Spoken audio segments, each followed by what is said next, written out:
दोस्तों, क्या आपने कभी सोचा था कि वो दिन आएगा जब अमेरिका को पीछे छोड़कर भारत दुनिया की इकोनॉमी की असली ताकत बन जाएगा? क्या आपने कभी कल्पना की थी कि डॉलर के दबदबे वाला अमेरिका एक दिन भारत के सामने हाथ खड़े कर देगा? उससे पहले हम आपको बता दें, यदि आप एक सच्चे देशभक्त हैं तो वीडियो को पूरा देखें, लाइक करें और चैनल को सब्सक्राइब करें और कमेंट में जय हिंद जरूर लिखें, क्योंकि हम आपके लिए रोज लाते हैं ऐसी ही गहराई से की गई रक्षा और रणनीति से जुड़ी विश्लेषणात्मक खबरें।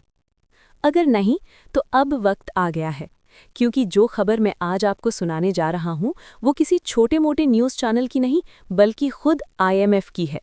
जी हां, वही इंटरनेशनल मॉनेटरी फंड जिसका एक शब्द पूरी दुनिया की अर्थव्यवस्थाओं को हिला देता है, जिसकी एक रिपोर्ट से देशों की सरकारें बदल जाती हैं।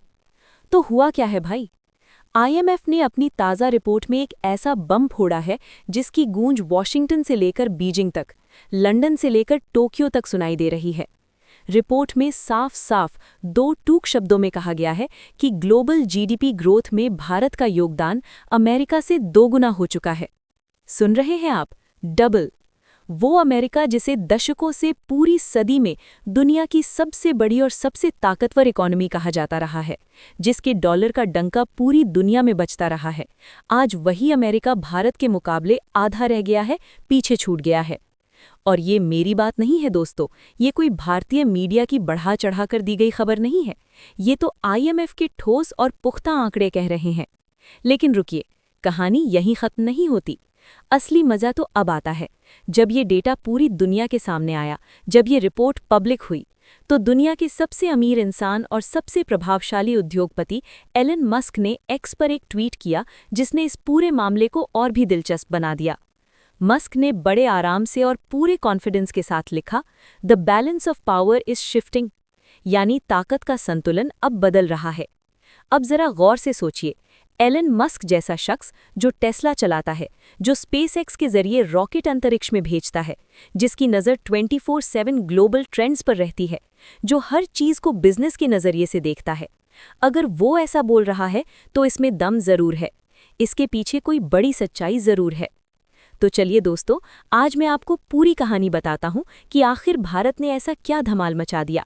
लेकिन उससे पहले, अगर आप चाहते हैं कि भारत की आवाज़ पूरी दुनिया तक पहुंचे और हमारा देश हर क्षेत्र में आत्मनिर्भर बने, तो इस वीडियो को लाइक करें और चैनल को सब्सक्राइब ज़रूर करें और कमेंट में जय हिंद ज़रूर लिखें, क्योंकि हम आपके लिए रोज़ लाते हैं ऐसी ही गहराई से की गई रक्षा और रणनीति से जुड़ी विश्लेषणात्मक खबरें। अब आइए उन आंकड़ों को समझते हैं जिन्होंने पूरी दुनिया में हलचल मचा दी। IMF की रिपोर्ट के मुताबिक अगर हम ग्लोबल रियल GDP ग्रोथ की बात करें, यानी दुनिया की अर्थव्यवस्था आगे बढ़ रही है, तो किसकी वजह से बढ़ रही है? तो चीन अभी भी नंबर 1 पोजीशन पर है। उसका योगदान पूरे 26.6% है। लेकिन दूसरे नंबर पर सिल्वर मेडल पोजीशन पर कौन खड़ा है? भारत, हमारा प्यारा हिंदुस्तान। भारत का कंट्रीब्यूशन पूरे 17% है, जो बेहद बड़ा आंकड़ा है, और अमेरिका का योगदान सिर्फ 9.9%, यानी भारत अमेरिका से लगभग 2 गुना आगे है। दोस्तों, ये सिर्फ ड्राई आंकड़े नहीं है, ये कोई बोरिंग स्टैटिस्टिक्स नहीं है, ये एक नए युग की शुरुआत है। IMF की रिपोर्ट में एक और बेहद चौंकाने वाली बात कही गई है। अगर भारत और चीन को एक साथ मिला दें, अगर इन दोनों एशियाई जायंट्स को कंबाइन कर दें, तो दुनिया की कुल ग्रोथ का पूरे 44% सिर्फ इन दो देशों से आ रहा है। मतलब बिल्कुल साफ है, एशिया अब दुनिया की इकोनॉमी का नया सेंटर बन चुका है, नया पावर हाउस बन चुका है। और इसी सच्चाई को एलन मस्क ने अपने वायरल ट्वीट में कहा, पावर अब वेस्ट से ईस्ट की तरफ शिफ्ट हो रहा है, अमेरिका और यूरोप से एशिया की तरफ। और इस पूरे पावर शिफ्ट में भारत की भूमिका सबसे अहम है। लेकिन अब सवाल उठता है, भारत ये कमाल कर कैसे रहा है? ये चमत्कार हो कैसे रहा है? खासकर तब जब पूरी दुनिया मंदी के काले बादलों से घिरी हुई है।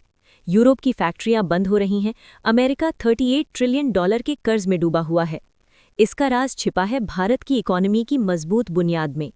जरा जर्मनी का हाल देखिए, दुनिया की तीसरी सबसे बड़ी अर्थव्यवस्था, यूरोप का पावर हाउस, आज उसका योगदान सिर्फ 0.9% रह गया है।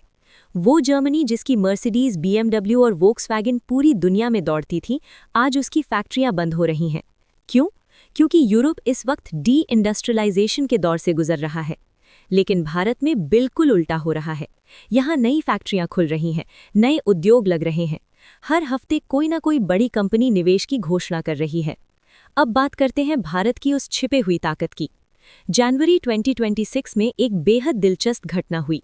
जब रुपया दबाव में होता है तो आरबीआई डॉलर बेचता है, लेकिन इस बार भारत का फॉरेक्स रिजर्व घटने के बजाय बढ़ गया। इसके पीछे दो बड़ी वजहें हैं। पहली, विदेशी निवेश तेजी से आ रहा है। दूसरी, विदेशों में काम करने वाले भारतीयों की रेमिटेंस। इसका नतीजा ये हुआ कि भारत का फॉरेक्स रिजर्व $709 बिलियन के ऐतिहासिक स्तर पर पहुंच गया। ये सिर्फ बैंक में पड़ा पैसा नहीं है, ये पूरी इकोनॉमी का सेफ्टी कवच है। वीडियो को लाइक करें और चैनल को सब्सक्राइब जरूर करें और कमेंट में जय हिंद जरूर लिखें, क्योंकि हम आपके लिए रोज लाते हैं ऐसी ही गहराई से की गई रक्षा और रणनीति से जुड़ी विश्लेषणात्मक खबरें।